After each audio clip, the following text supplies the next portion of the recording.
The world of business is more complex than ever. The world of human resources and compensation is also getting more complex. Welcome to the HR Data Labs podcast, your direct source for the latest trends from experts inside and outside the world of human resources. Listen as we explore the impact that compensation strategy, data, and people analytics can have on your organization. This podcast is sponsored by Salary.com, your source for data, technology, and consulting for compensation and beyond. Now, here are your hosts, David Turetsky and Dwight Brown. Hello and welcome to the HR Data Labs podcast. I'm your host, David Turetsky, alongside my best friend, partner in crime, and co-host from Salary.com, Dwight Brown. Dwight, how are you? David Turetsky, I am wonderful today. How are you doing? You're wonderful, and I'm freezing my butt off here in Massachusetts. It is a cold spell from hell, or, you know, if hell were cold. I won't rub it in what the temperature is here. Don't. But today we have with us an even colder but brilliant person, Danielle Bushen. Danielle, how are you?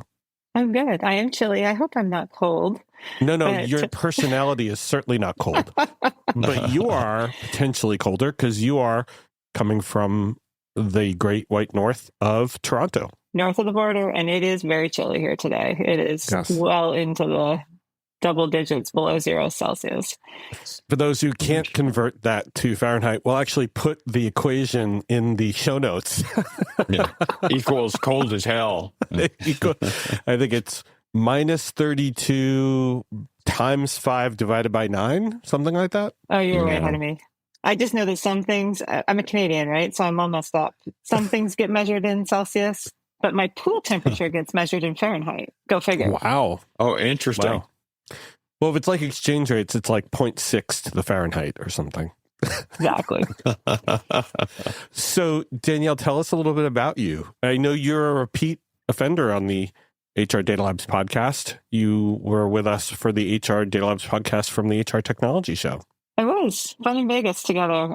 Yes. At the time, I was working as a data governance leader for Sanofi, and I'm still at Sanofi. I'm now focusing on our HR technology strategy. So I'm the global head of people and culture technology strategy at Sanofi, pharmaceutical company, globally scaled footprint in about 70 plus countries. Wow. And close to, more than 120,000 people in our total workforce, including both our employees and contingent workers. So big footprint. Yes. Wow. Big job, too. So, Danielle, we actually ask every one of our guests, what's one fun thing that no one knows about you? So you have to come up with something different from the last time. Oh, that's unfair. I'd forgotten this question. That's okay. I'll tell you if it's something that I remembered from the last time. So last time, I think I told you that I make jam and practice archery in my spare time. Yes. Today, I will share that I spent the New Year's in LA. And was so fortunate to get a chance to see that part of the world and spend time in Pasadena and Altadena and Malibu right before everything went sideways. And I got on a plane to come home. I took off and everything was fine. And I landed and the news was just exploding. So enormously grateful that I got to spend time in a greater LA area and feeling really badly for everything that's going on in that part of the world right now. Yeah, and our hearts go out to all the people who are our regular listeners and even the people who aren't our listeners for how this is affecting you. It's really horrible. And I can't make any jokes about it because it's just so terrible. No, but I will tell you the bucket list item. I got to go to the Rose Bowl parade while I was out there. Really? Nice. Fantastic. Yeah. Highly recommend this as something to go and spend your time on if you have the opportunity. That's really cool. Nice. Rose Bowl, who played in that this year? Oh, now you're asking me a football question. I went to a parade. I didn't go. Well, you went to the parade, so the Rose Bowl was there. No, I'm pretty sure it was Ohio and Oregon. Okay. Well, but you are at the far limit of my American football knowledge now. That's okay. That's okay. And if you tested us ever about the Canadian Football League, we'd probably have less knowledge. So yeah, I would also have less knowledge. Yeah. That is not a league that anybody follows. But maybe we could talk hockey a little bit. I have to admit that I couldn't even have answered that question. I don't I like watching football. I don't pay attention to who's doing what. So I have no idea who was in the Rose Bowl. But if I asked you if the Toronto Maple Leafs are doing okay this season, would you know? Oh. No. I'd say, is that a basketball team? Ooh. If you really want to upset me, you can tell me that they're an ice hockey team as opposed to a hockey team. There's only one kind of hockey. Big differentiator in there. There is one kind of hockey. Although my friends who actually play field hockey would be upset with me if I said that. Fair. So today we have a phenomenal topic to talk to our friend Danielle about, because it is one of those things that are near and dear to the hearts of Dwight and myself: HR data governance.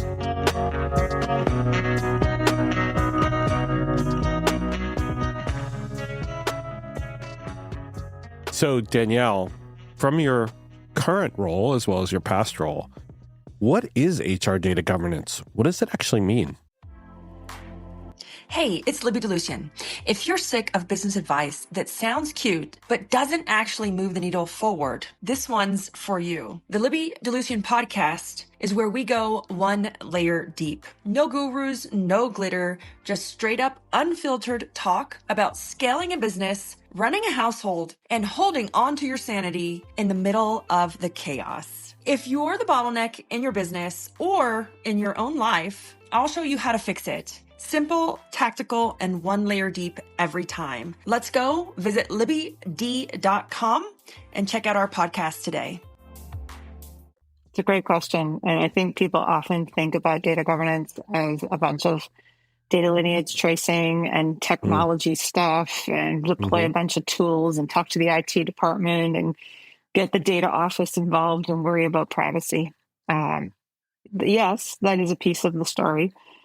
It is not the piece of the story that I find most compelling or that adds the most value.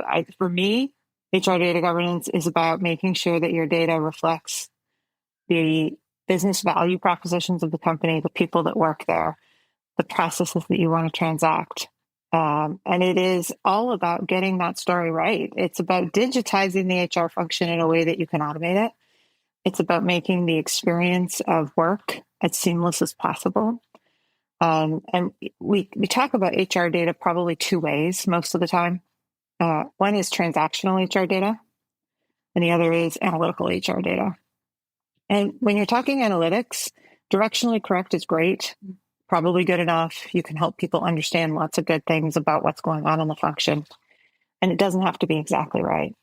But when you talk about transactional HR data, guess what? It makes a huge difference if one of your person's gender is wrong, or their salary was off by a 0, or your termination date was in 2525 instead of 2025, which actually happened in a colleague's system just recently. They found the data error. But this is the stuff of exactly right. This is what data governance is all about. And when I talk about data governance, I always say to people that it is owned by people. It is owned by the HR function itself. It's not an IT thing. It is supported by process, and it is enabled by technology. And it's all those three pieces coming together that makes data governance so interesting and so impactful.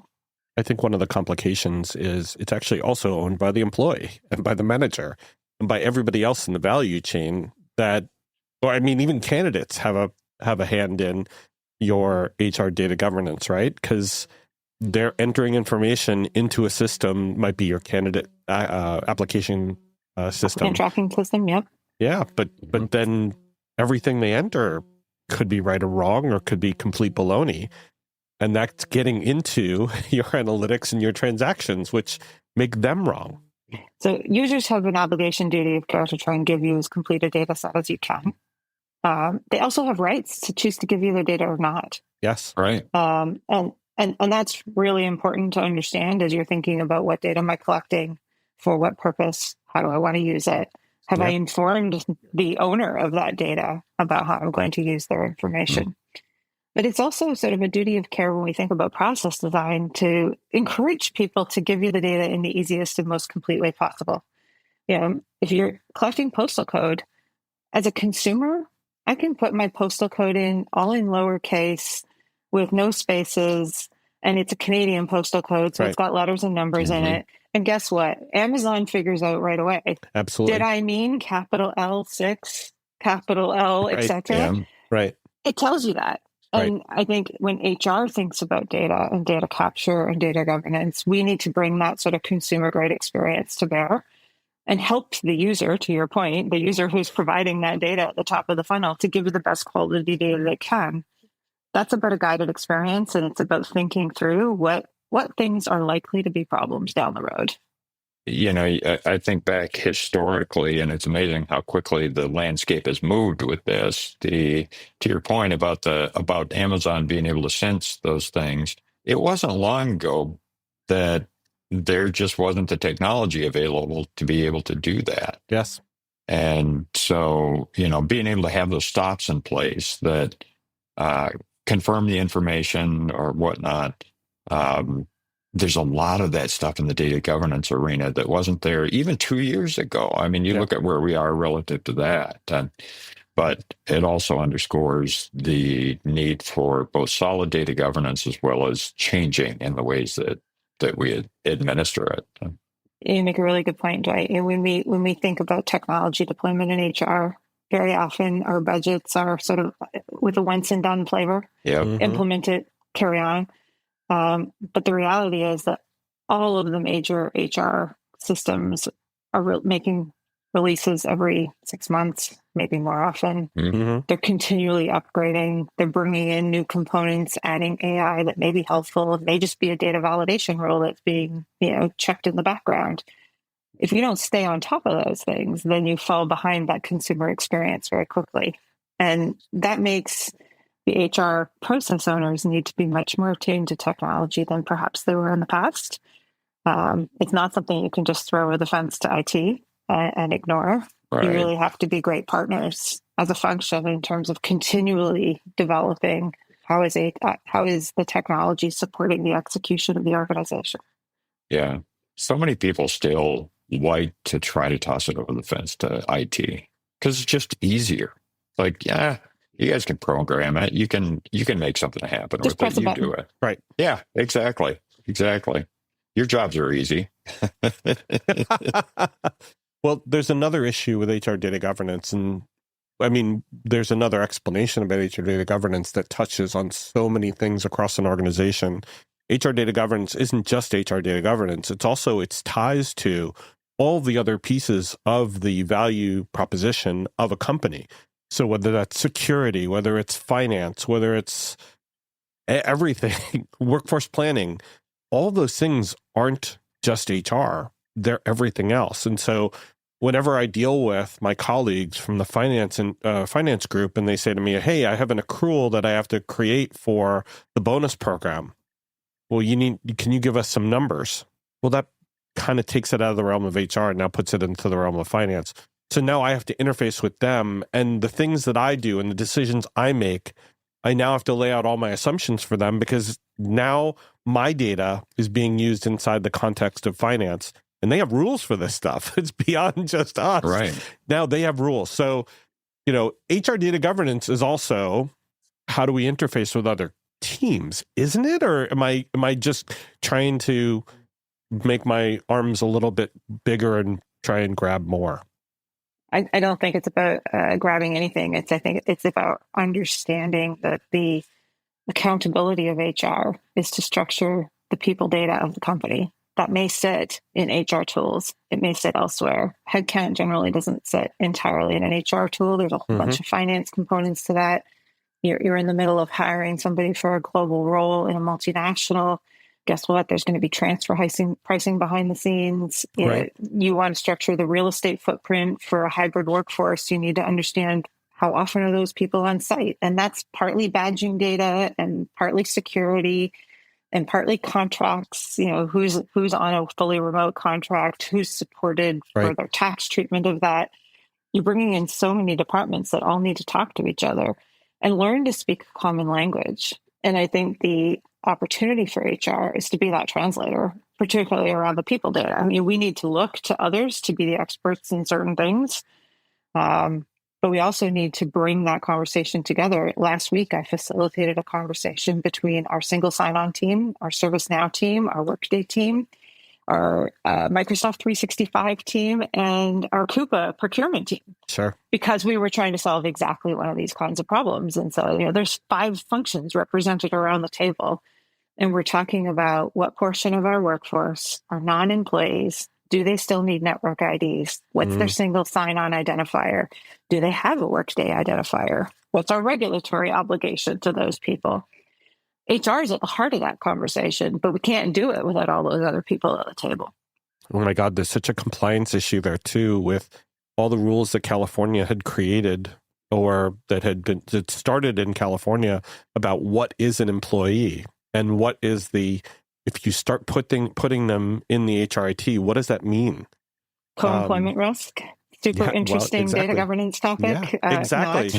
But critically important. Yeah. Yeah. And these are the things that create a lot of anxiety within an organization. This tribal myth that, oh my gosh, we can't touch that. It's a regulatory problem. Right.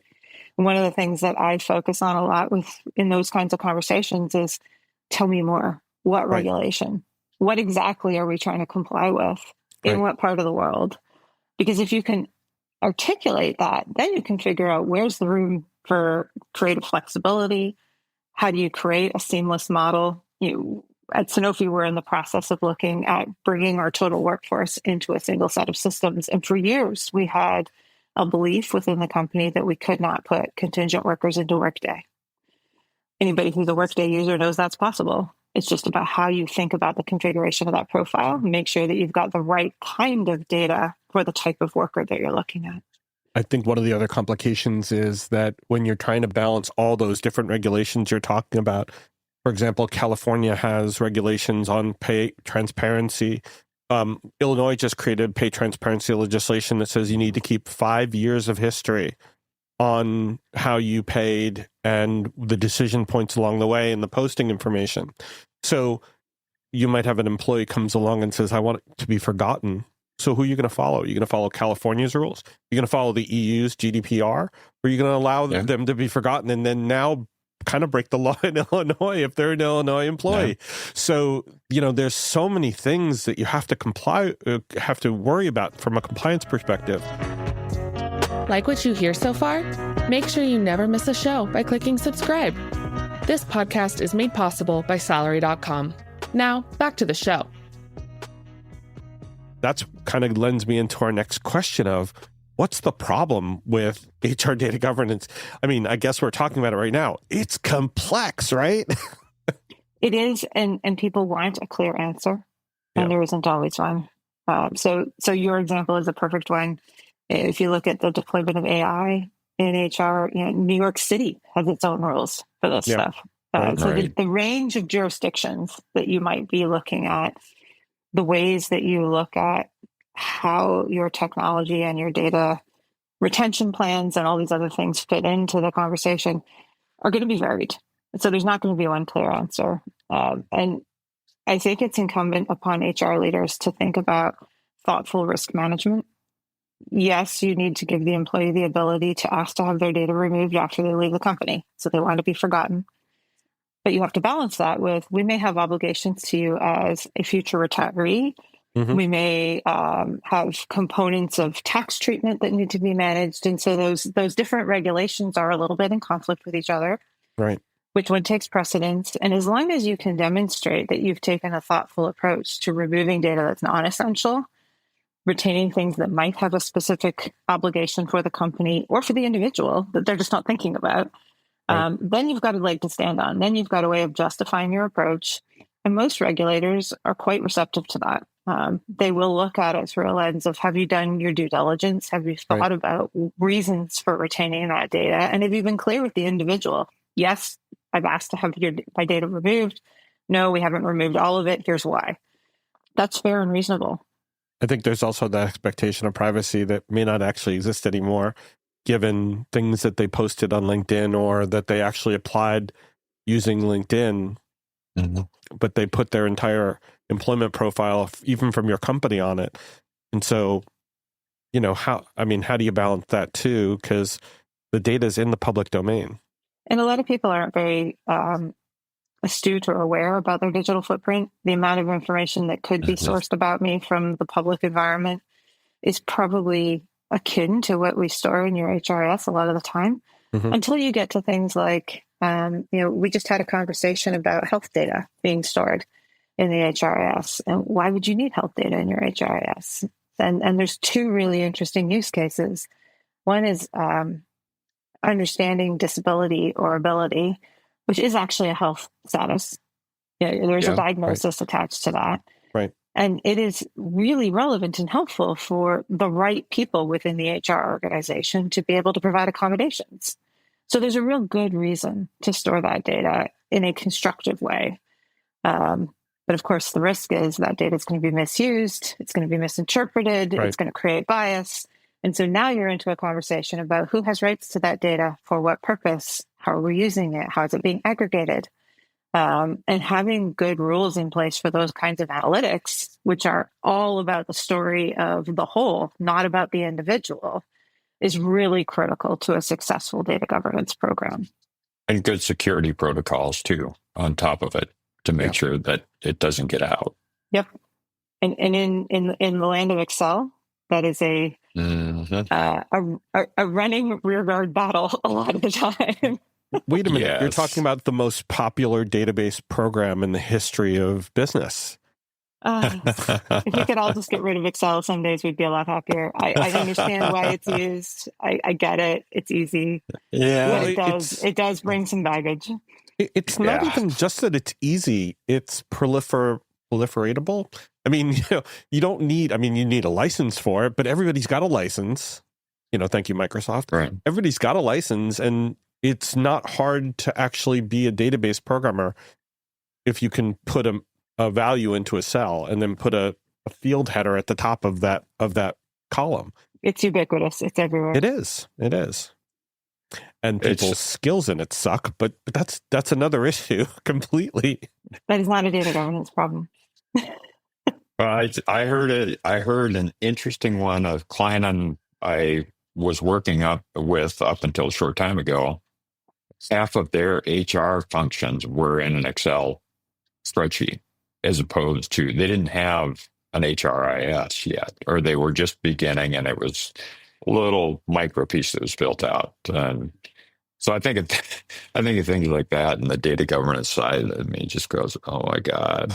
But that may be completely realistic, for a small startup. They don't need to invest in a fancy HR system. And it probably isn't a good use of their limited dollars. It's just if you can apply the same principles of governance to, a spreadsheet that has really clear, locked down restricted rights, that you've understood who's able to edit which fields, all the same things that you would do in a sophisticated tool with role-based security, you can do in a spreadsheet. Right. You just have to be thoughtful about it. That's a huge assumption, though, Danielle, that you're going to have all of those things locked down in a canvas. But that's kind of what Excel is. Yep. Yeah. It's true. It takes forethought. It takes, the ability to recognize, hey, this data is not generally available. Just putting it in somebody's personal drive is not safe enough. How do we secure this? What passwords do we put on it? And there are good ways to apply data governance principles, even in a lower tech solution like Excel. I think the bigger challenge is when we start to email files around to each other and, oh, here's a copy of this. And, oh, David, you should see this information about, retirement rates. And then you realize that you've sent a file that has all the source data of everybody's ages and dates of birth on it. Right. Not ideal. Well, I can't tell you how many times I've seen analyses that have been pasted into PowerPoint, but they paste in the Excel object. Source file. Which has it has the entire source file with all the employee names in it, with all their pay in it. And that is an absolute data governance nightmare. So, it happens. And I guess the other thing I wanted to mention, Danielle, is you were talking about, sending an email. Remember the days when we used to send those manila envelopes with the extreme security measure of that, I love this, of that little rope, the little string, the red string. And then you could even put a piece of tape, very secure. You put a piece of tape across the front So it would and seal. And then put a squiggly line on it to see if anybody had opened the tape. Opened it, yep. Yeah. Oh, or I've been there. You'd stamp confidential, so you'd line up and you'd make sure that the CON was absolutely perfectly aligned when it came back to you. The beginnings of cybersecurity right there. Yeah, right. Yeah, let's see how you can hack that one, Dwight. But I mean, that's where we started with sending interoffice mail that had approvals on forms for people's pay. So, yep. We're not too much better than that right now. I mean, I think we are. I think I'm being overly.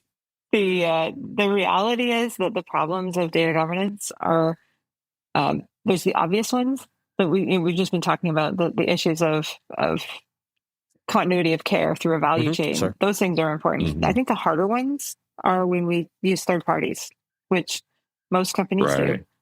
And now you have, what's called a data controller is changing hands. Somebody else is responsible for the information. Right. And what happens at their end? Do they use a subcontractor? Are they providing good governance on it? Did they, have a hack and somebody got access to all the credit card data for your entire company, which happened to include social security numbers? No longer in your control, but as an employer, you're still accountable. You think of the Facebook debacle a few years ago with the analytics company. I can't remember the name of it. But Cambridge Analytica. Cambridge Analytica. Exactly. Yes.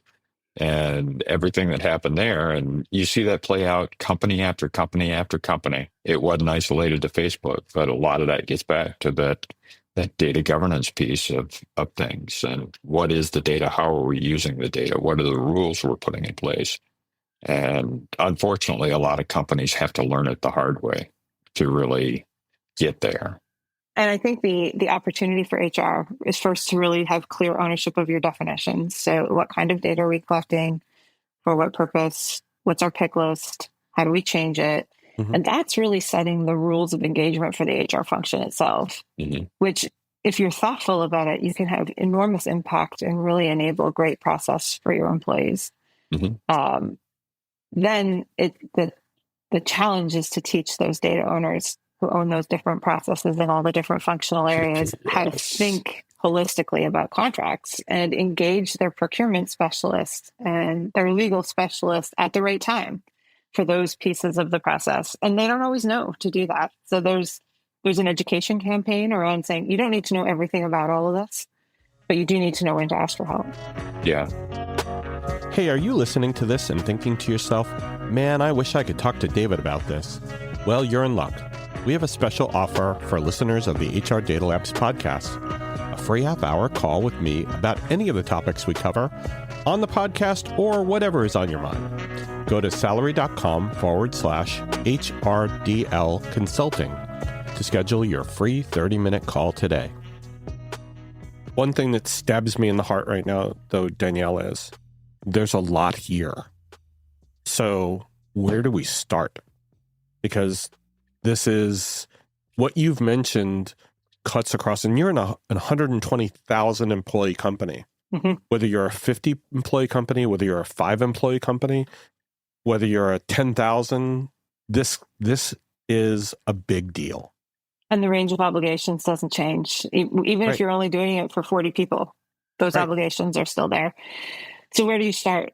You start with ownership, and you start with the actual concept of governance. Who gets to make the decisions on data fields? And if you can get that part right, then you're having the right business conversation. What technology you put behind it is truly secondary. And when I say it's owned by people, enabled by process, supported by technology, the technology is the tail on the dog here. So if you can start with having clear ownership and make sure that people understand what is their role to play in defining the values, the attributes, the reasons that you might want to update it, the whole classic move, add, change, delete, who gets to do those things? Right. If you can get that part right, the rest will follow. And I think sometimes in HR, a COE or a functional lead will say, oh yeah, that's the system team's problem. That's the Workday team's problem, or the SuccessFactors team's problem, or whatever. Pick your technology, which isn't true. The people who need to really feel ownership are the people who are collecting and using that data and understand its purpose better than anybody else. Well, in organizations, need to also understand and have in place overall data governance processes, because, and it depends on the size of the organization, what that looks like. But where I was previously, we were a 60,000 person organization. We literally had hundreds of different systems out there. Mm-hmm. And in that case, our starting point to your question, David, was, all right, we need to centralize this data governance function in some way or another. And then let's take stock of the systems that we have out there, get the right stakeholders around the table. Right. Now, for a large organization, that makes sense. For smaller organizations, it may be a little bit different than that. But and it kind of gets back to what we were talking about at the beginning of the conversation with what you said, Danielle, that not only is the HR system doing HR data, but you may have finance data and other data systems in place. And so to the extent possible, being able to bring together everybody so that you've got cohesive data governance processes, whatever that looks like in the organization. It is hard to find that starting place and who owns it. So Sure. I think that's one of the big issues there is who's the data owner. Mm-hmm. And to Danielle's point, who is the one who gets to make all those decisions? And how do you make that as a team? How do you have those? I mean, do you have committees, Danielle, where you sit down with your colleagues from across the company and say, this is yours, this is mine, this is yours, this is mine? Right. I mean, we kind of do. We do have an enterprise data office. And so there are standards of care for how data gets stored and manipulated and moved into warehouses and everything else. Those are great foundations and tools that we can leverage in each function and each business line. But each function and business line has its own accountability and framework for data governance. In people and culture, we have a data council. And you get into those difficult conversations around, well, who gets to define what a promotion is? Is it comp who decides grading and grading structures? Is it talent management who says, well, lateral moves with this kind of change in scope would be really helpful to call it promotion? Or is it, because the person moved from one division to another, that's considered a cross move? Like, these are all the conversations that you have to really go through. What does promotion actually mean? What does demotion actually mean in our organization? Right. And it might be different than somebody else's organization. Yeah. Right. But if you can codify that, you get to a great place. Reasons for departure. Is it voluntary? Is it involuntary? Well, what do we mean by constructive dismissal? There's legal components to that. There's labor law components to that. There's actual conversations with the person and what you want to say to them and what that means in terms of whatever their termination paperwork looks like in the country they're in. Right. Getting all of that put together is critical. Also, if they're part of a labor council or a labor union, and, who do you have to go to once those kick off, once those processes kick off, especially if you're terminating someone? Yep. Mm-hmm. Yeah. And thus, start real interesting, small. real quick. Yeah, exactly. start somewhere. And then go through all of these processes. I think that's one of the overwhelming things about this, though, Danielle. And that's the reason why I kind of asked the where do you start is because this is really complex and it has so many, there's foundational elements, yeah, but then there are also these elements that exist in the fringe all over the place, all over the world, like learning systems and reward systems. They're not only tangential, but sometimes they're built in. Commission systems. Yep. Where it's owned by sales ops. It's not owned by HR. It's not owned by compensation. It's sales ops. All three of those examples have come to my desk just in the last 2 days.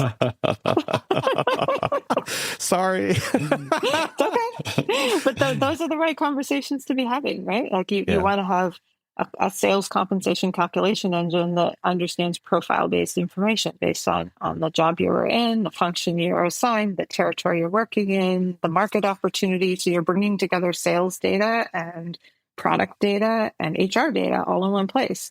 And it actually doesn't matter who sponsored that work. Yes, it might be owned by sales ops. What role does it fill? What data is it being populated with? Who has governance of that data? That may not all be sales ops. And figuring out how to have those conversations in a constructive way together to say, here are the guardrails is what matters most. It's not always, I said it's all about ownership. It is all about ownership, but it's also all about partnership. making sure Right. that you understand those guardrails and who owns which piece. And it's rarely an all or nothing conversation. Oh, I love this conversation. We can have it all day. I think one of the problems with a conversation like HR data governance is that for many of the people who are listening, it's something that they have to deal with. And it's in a mountain of other priorities. And one of the problems is that if you don't deal with it and deal with it quickly, it can become its own big problem later on, right? I mean, there are, you mentioned analytics at the beginning, and I've gone into analytics projects and said, hey, what's the shape of your data? And they go, oh, it's great. Okay, well, why aren't you using analytics today? Well, our executives don't believe the data. That doesn't mean that it's great. It means that, we need to do some work to earn back their trust. And so one of the things I always think about when we go into projects like this is, what are the major issues that we have to solve? And let's try and start there first, solve those problems, and then work on the hygiene issues afterwards. I fully agree. I am actually working on an HCM core remediation project right now that is focused on the super sexy topic of worker types and subtypes and contract types. Great, but it's foundational work. Yeah. It's about making sure that those definitions support the business requirements, right? Which will then allow us to do much more interesting work around automation of onboarding and pre-boarding and improving the employment experience, which is what we want to do. Yeah. But those data elements are the prerequisites for that. And it's about understanding why it's worth doing that work and what it's going to enable and unlock in terms of value for the organization. And also what it's going to prevent. Like, how much time do you want to spend investigating data breaches? Like, that is like the last thing on my list that I want to spend time on. If I can stop that from happening, great. Exactly. Yeah. Well, I think I know what our next topic is going to be, Danielle. Which is? It's going to be those worker types. Oh, great topic. I can imagine the number of downloads we'll get on that one. It'll be in the millions, Dwight. It'll be in the millions. Exactly.